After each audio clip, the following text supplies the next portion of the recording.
¿Qué tal? Muy buen día. Mi nombre es Marco Madrigal y hoy me gustaría platicarles un poco solamente, porque hay mucho que hablar de este tema, de las medidas de protección según la Ley de Acceso a las Mujeres a una Vida Libre de Violencia en la Ciudad de México. El artículo 63 de esta norma establece las medidas y órdenes de protección en materia penal y se considerarán personalísimas e intransferibles y podrán ser, nos da un catálogo muy interesante acerca de estas medidas. La fracción que más me gusta es la 16ª, trataré de irme rápido. La primera es la prohibición de acercarse o comunicarse con la víctima, la prohibición de asistir o acercarse al domicilio. 3, la desocupación inmediata por parte del agresor. La cuarta, la prohibición de realizar conductas de intimidación. La quinta, entrega inmediata de objetos personales de la víctima. La quinta, vigilancia en el domicilio de la víctima o el ofendido. Sexta, vigilancia en el domicilio de la víctima o ofendido. La 7, custodia personal domiciliaria. La 8, el auxilio inmediato por integrantes de cuerpos policíacos. La 9, canalizar a las víctimas directas e indirectas a alojamientos temporales. La 10, el reingreso de la mujer en caso de que la víctima indirecta del domicilio y una vez que sea salvaguardada la seguridad, en caso de que así lo desee. La 11, ordenar que el agresor entregue el pasaporte de los hijos de la víctima, etc. La 12, la prohibición de la persona agresora a intimidar, molestar por cualquier medio o interpósita persona. La 13, la reserva del domicilio, el lugar de trabajo o preservación o cualquier otro dato que permita a la persona agresora o a su familia puedan ubicar a la víctima. 14, implementar medidas para evitar que se capten, transmitan o cualquier medio de la tecnología o de la información de la comunicación imágenes de la mujer en situación de violencia que permitan su identificación o la de sus familiares. La 15, la interrupción, bloqueo, destrucción, eliminación de imágenes, audios, videos de contenido sexual o íntimo de la persona sin su consentimiento. Y la 16, que es la que más me gusta, además de las anteriores, aquellas y cuantas sean necesarias para salvaguardar la integridad de la vida, libertad, seguridad de la mujer y de las víctimas indirectas en situación de violencia. Ya hemos platicado acerca de la cuestión de víctimas directas y víctimas indirectas, según el artículo 4 de la Ley de Acceso, de la Ley General de Víctimas.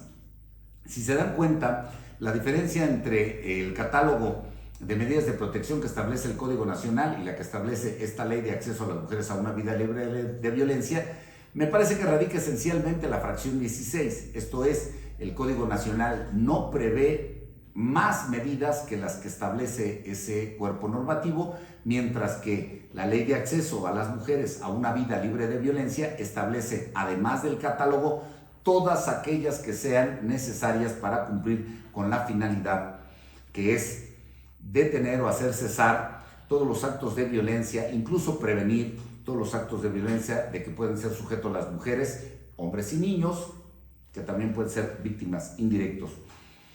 Autoridad que las dicta. Estas medidas de protección con apoyo en la Ley de Acceso pueden ser dictadas por el Ministerio Público, pero también por el juez de control en términos del artículo 62 de la Ley de Acceso.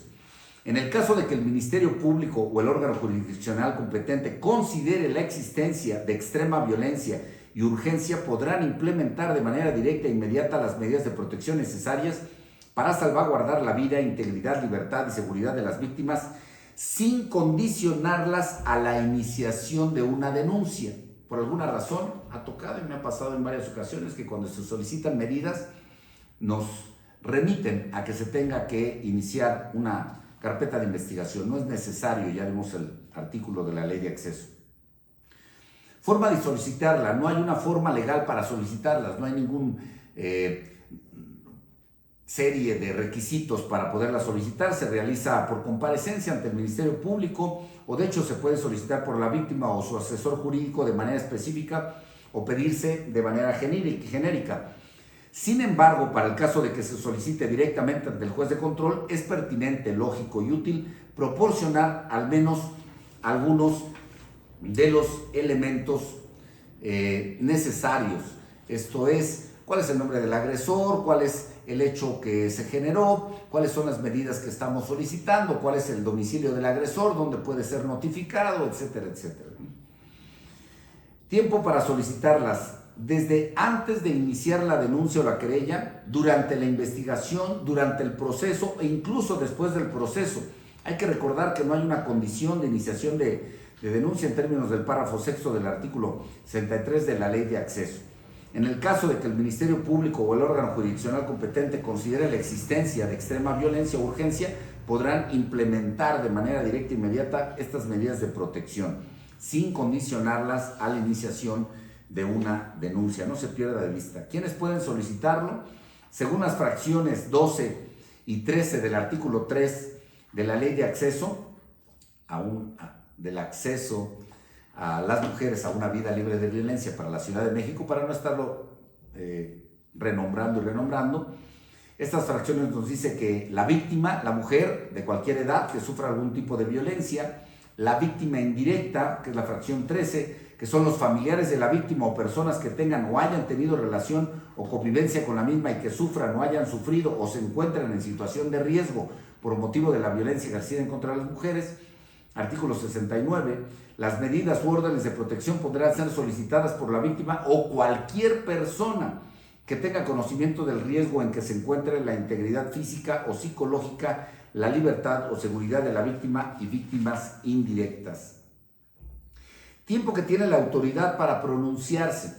El artículo 64 establece: la autoridad competente que reciba la solicitud bajo su más estricta responsabilidad ordenará de manera fundada y motivada, de manera inmediata y a más tardar en un plazo que no exceda 4 horas a partir del conocimiento de los hechos, cualquiera de las medidas u órdenes de protección mencionadas en esta ley, debiendo tomar en cuenta o en su caso el interés superior de la niñez.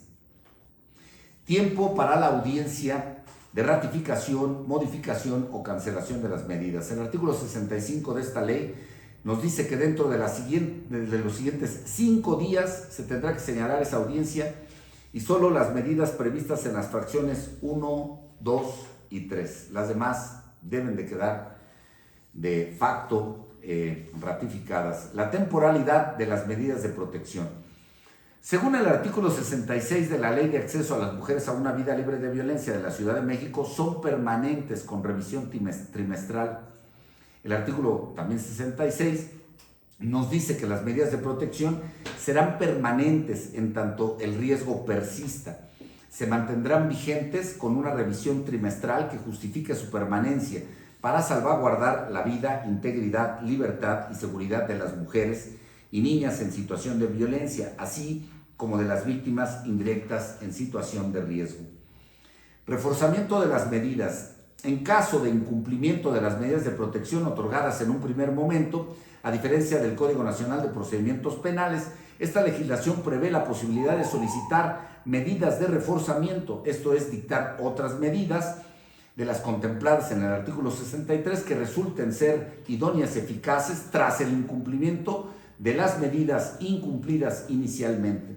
El artículo 65, segundo párrafo de esta ley, establece que en caso de la que persona agresora incumpla cualquiera de las medidas de protección, con independencia de la responsabilidad penal del sujeto activo, se reforzarán las acciones que se contemplaron en un primer momento con la finalidad de salvaguardar la vida, seguridad de las víctimas directas e indirectas.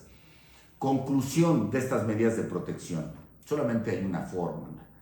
Hasta que se demuestre objetivamente que el riesgo ha cesado. Primer párrafo del artículo 65 de la citada ley. Medios de impugnación.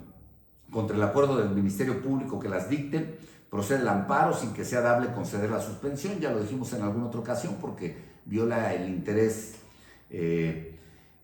general, no es dable concederlas.